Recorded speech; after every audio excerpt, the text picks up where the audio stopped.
Welcome back to The Explainer. I am absolutely thrilled to jump straight into today's topic with you. Imagine a really bright, clean, solar punk-inspired world. A place where total mental clarity completely replaces all that heavy industrial clutter of our everyday anxieties. Sounds amazing, right? Well, that kind of immediate sustainable peace is exactly what we are exploring today. We're going to completely unpack the mechanics of the mind to answer one absolutely profound question. So, if I can let go of my attachment, can I feel peace immediately?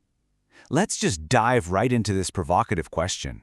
To find the answer, we're going to dig into some deeply ancient Buddhist wisdom from a classic text called the Bodhisattva. But don't worry, we are going to apply it entirely through a modern, everyday, and highly practical lens. You know, there's this incredibly tragic irony to human behavior. Listen to this. Sentient beings wish to eliminate suffering, but instead their suffering increases. Fools seek happiness, but destroy it like an enemy. We all want to be happy and avoid pain, right? That's a given. But out of sheer ignorance, the very actions we take to protect ourselves actually become the exact tools we use to construct our own misery. We literally, actively destroy the happiness we're so desperately trying to build. Part 1. The Paradox of Happiness. How Ignorance Crafts Our Misery. There's just a massive difference between desperately trying to escape your pain versus actually neutralizing it. On the ordinary path, we run away from fear. But in our panic, we use greed, anger, and sheer ignorance to cope, which actually just creates entirely new layers of pain. We're basically mistaking trouble for happiness. But on the awakened path, it's a totally different ballgame. It is not about running away. It's about stopping those afflictions from within by using wisdom to cure that root ignorance. The secret here is that true joy is an internal mechanism. Think of it like a personal solar panel. It generates clean energy from within through a clear, awakened mind. Ordinary happiness, though, we tend to treat that like a finite external resource, kind of like fossil fuels that we have to furiously hoard and fight over. But the hard truth, true happiness is never, ever found in external circumstances or just satisfying our senses.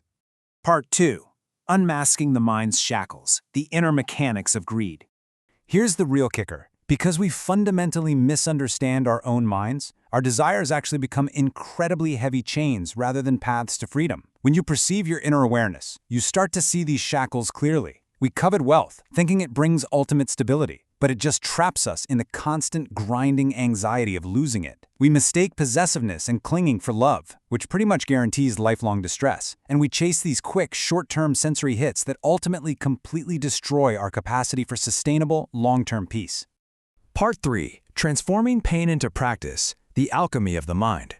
So, what happens when sudden, awful adversity strikes? Try adopting what's called the initiation perspective. This is crucial guidance. Instead of reacting as if a sudden life hardship is a punishment or a massive threat, try to view it as your exact fate. Seriously, see it as an essential teacher. When you face something unfair, pause and tell yourself, this is the exact training ground I need right now.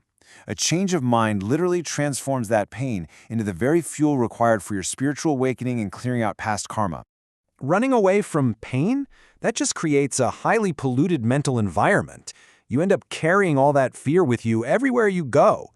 But facing it with an awakened mind, actually observing that the suffering is ultimately empty of any permanent substance, that acts as a totally purifying filter. You use the suffering to find enlightenment instead of letting it deepen your fear. It's a total game changer. Part 4. Navigating Daily Life. Grounding the Practice in Reality. Let's bring this down to earth with 3 really relatable life examples of how letting go transforms anxiety. First, in family conflicts. Instead of chasing blame, observe how your own ego and desire to be right is the true root of your pain. Dropping that attachment brings literally immediate relief to your relationships. Second, with financial pressures, reducing excess desire and adopting the view that sharing is true wealth completely neutralizes wallet anxiety. And third, with your health. Use physical illness as a rare opportunity to observe your mind. That instantly stops the mental suffering that usually piles on top of bodily sickness. Now, take a second to really think about your daily autopilot, especially when it comes to your career.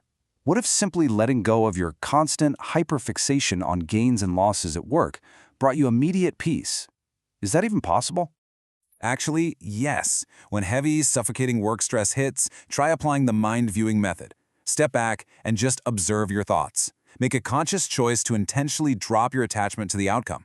Let go of needing the promotion, the constant praise, or the agonizing fear of failure. By mentally stepping completely out of the corporate rat race and just watching your anxiety without judgment, you can operate with absolute clarity. You take workplace panic and transform it directly into a powerful catalyst for your inner growth. Of course, life is an emotional roller coaster. So to maintain a balanced, sustainable inner ecology, here are 4 specific steps for cultivating contentment. Step 1, actively practice having fewer desires in the first place. Step 2, cultivate a really deep sense of contentment with exactly what is in front of you right now. Step 3, completely cut off the need for validation or material accumulation from external sources. And Step 4, make inward reflection a daily habit so you can continuously purify your own mind. Building on that, here are the specific practice steps for the daily reflection of the mindfulness of mind. Think of this as your essential daily mental hygiene to stop making enemies out of your natural emotions. First, observe your daily suffering. Accept that it stems from your ego and craving, and don't resist it. Second, contemplate impermanence. Recognize that joy is fleeting, like a fading flower, so don't heavily rely on it. And third, reflect on your arising thoughts. When pain pops up, ask where it originated. When joy pops up, ask yourself if it's truly real. Now, how do we handle looking at others with pessimism? We have to completely transform negative emotions in our everyday human interactions. Here's the mental pivot. When your trigger is seeing a greedy person, silently wish they attain right view and a contented heart. When you see an angry person, wish their anger transforms into compassionate light. When you see someone suffering, wish their pain becomes the exact cause for their awakening. And hey, even when you see a joyful person, internally wish that their joy doesn't become a painful new attachment for them. It radically cleans up how you interact with the entire world. Part 5. The Awakened View, Breaking Free from Sensory Dependence. From the perspective of the awakened person, the concept of impermanence is everything. Remember, happiness is like a blooming flower that easily fades. Now, establishing this view isn't depressing at all. Actually, scratch that, it is incredibly freeing. Because once you fully accept that sensory pleasures are temporary, you just stop desperately trying to freeze time. You significantly reduce your heavy, exhausting dependence on them. Let's contrast these two paths one last time. The fool creates long-term suffering through this greedy, relentless pursuit of temporary pleasure. But the sage extinguishes suffering completely. They use wisdom and a crystal-clear understanding of cause and effect to step into a bright, super-sustainable mindset. They know for sure that true peace comes from letting go, not from holding on tighter. I really want to leave you with this final provocative thought. If purifying the mind naturally purifies your entire experience of the world, is it time to finally stop building your own misery? The very moment you drop your attachments, immediate peace isn't just a possibility, it's literally right there waiting for you. Thank you so much for joining me on this explainer today, and I genuinely hope you carry this absolute clarity with you into everything you do.